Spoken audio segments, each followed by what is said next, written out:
জানিয়ে দেব এই মুহূর্তে হাতে পাওয়া সর্বশেষ গুরুত্বপূর্ণ আপডেট আন্তর্জাতিক সংবাদ। শুরুতেই থাকছে ইরানে বিস্ফোরক ড্রোন ও ক্ষেপণাস্ত্র সরঞ্জাম পাঠাচ্ছে রাশিয়া।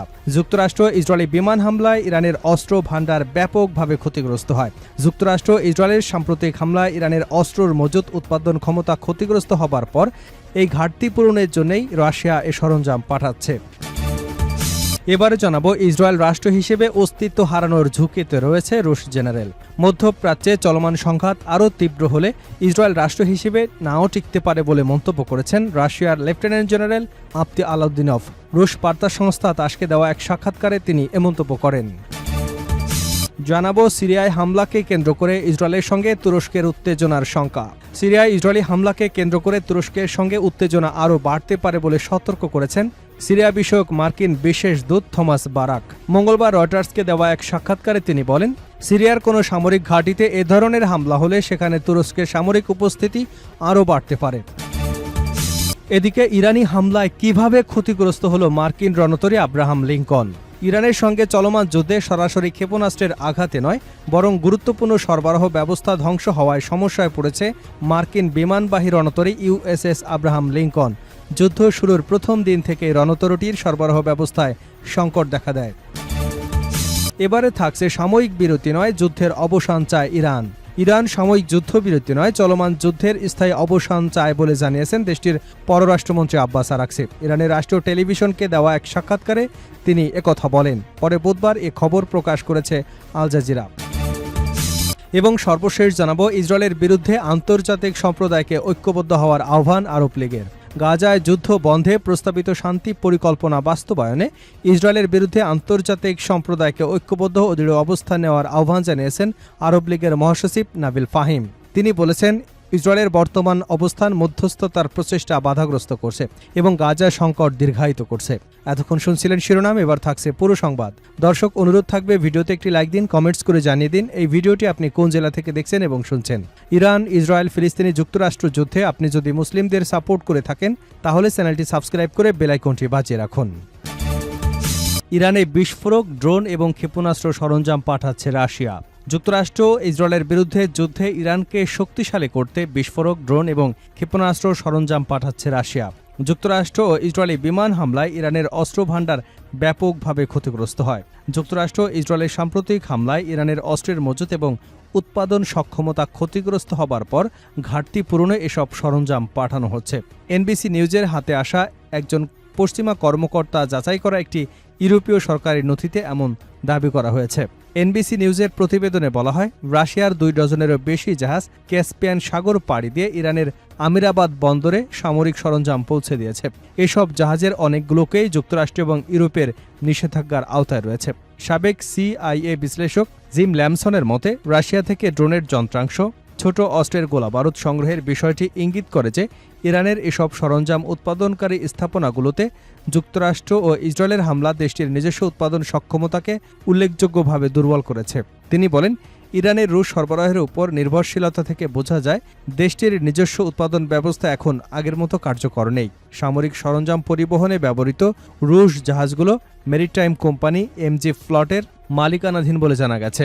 প্রতিষ্ঠানটির বিরুদ্ধে 2024 সালে পশ্চিমা দেশগুলো নিষেধাজ্ঞা আরোপ করেছিল। ইরানের যুদ্ধ সক্ষমতা বাড়াতে রাশিয়ার সহায়তার অভিযোগ অবশ্য নতুন নয়।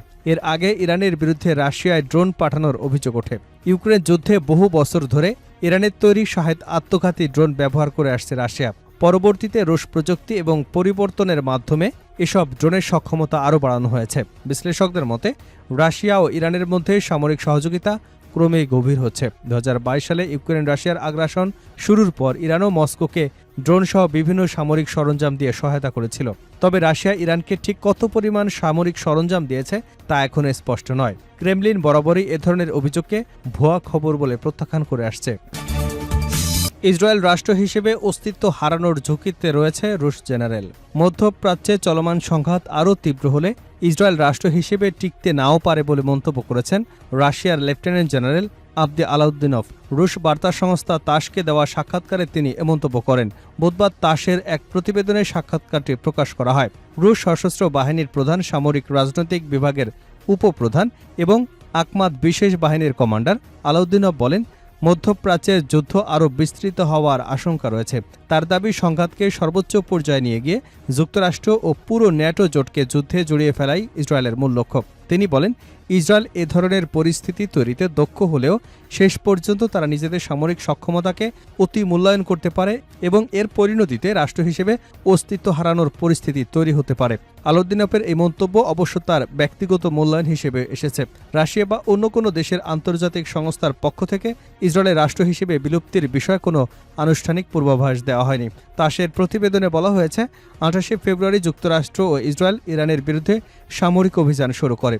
পরবর্তীতে জুনে ওয়াশিংটন ও তেহরান সব ফ্রন্টে তাৎক্ষণিকভাবে যুদ্ধ বন্ধের বিষয়ে একটি সমঝোতায় পৌঁছায়। তবে 8 জুলাই রাতে যুক্তরাষ্ট্র ইরানের বিরুদ্ধে বড় ধরনের হামলা পুনরায় শুরু করে। হরমুজ প্রণালী নিয়ে করা সমঝোতা ইরান লঙ্ঘন করেছে এমন অভিযোগ তুলে ওয়াশিংটন হামলার কারণ ব্যাখ্যা করে।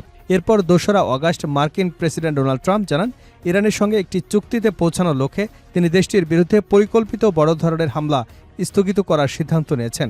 ট্রাম্পের দাবি, ইরান ও কয়েকটি আরব দেশ যুক্তরাষ্ট্রকে হামলা থেকে বিরত থাকার আহ্বান জানিয়েছিল এবং ভবিষ্যতে একটি চুক্তির কাঠামো নিয়ে পক্ষগুলো ইতিমধ্যেই সমঝোতায় পৌঁছেছিল।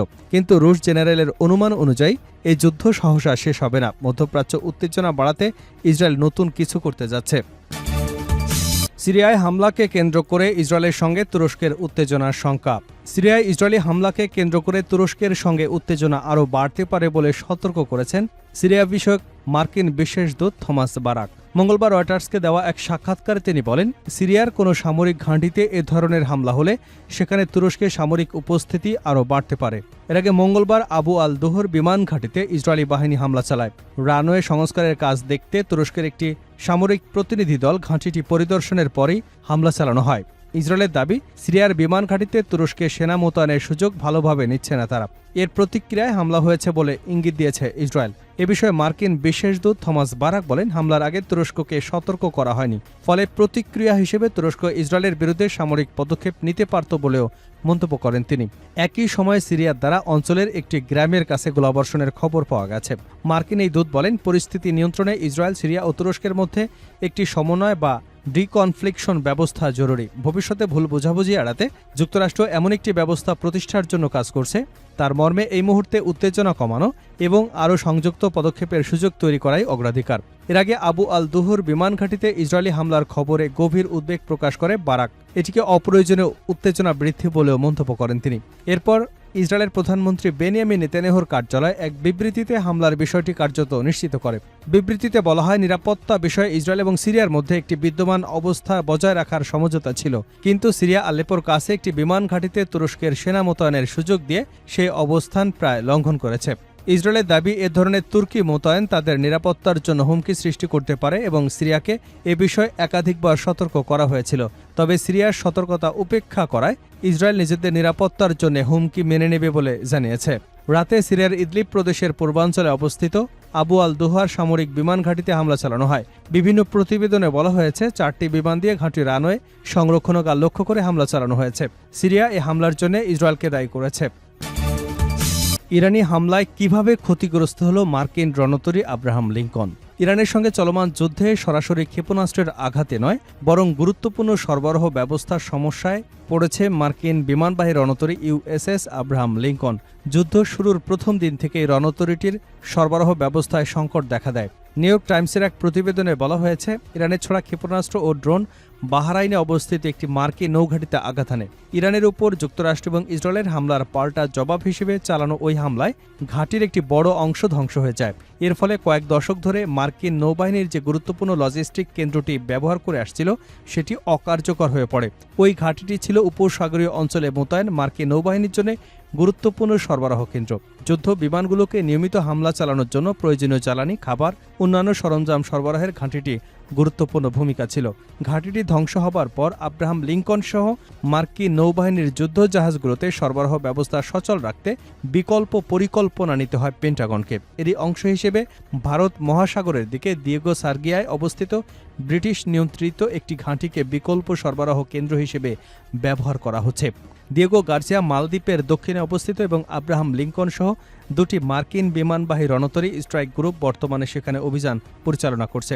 সেই ওমান উপসাগরীয় এলাকা থেকে প্রায় 2000 200 মাইল দূরে। প্রতিবেদনে বলা হয়েছে, বাহরাইনের গুরুত্বপূর্ণ সরবরাহ কেন্দ্রটি হারানোর প্রভাব বিমানবাহী রণতরীগুলোতে পরিচালিত অভিযানের উপর পড়েছে। এর ফলে সরবরাহ ও রসদ ব্যবস্থায় নানা ধরনের সমস্যা দেখা দিয়েছে বলে জানা গেছে।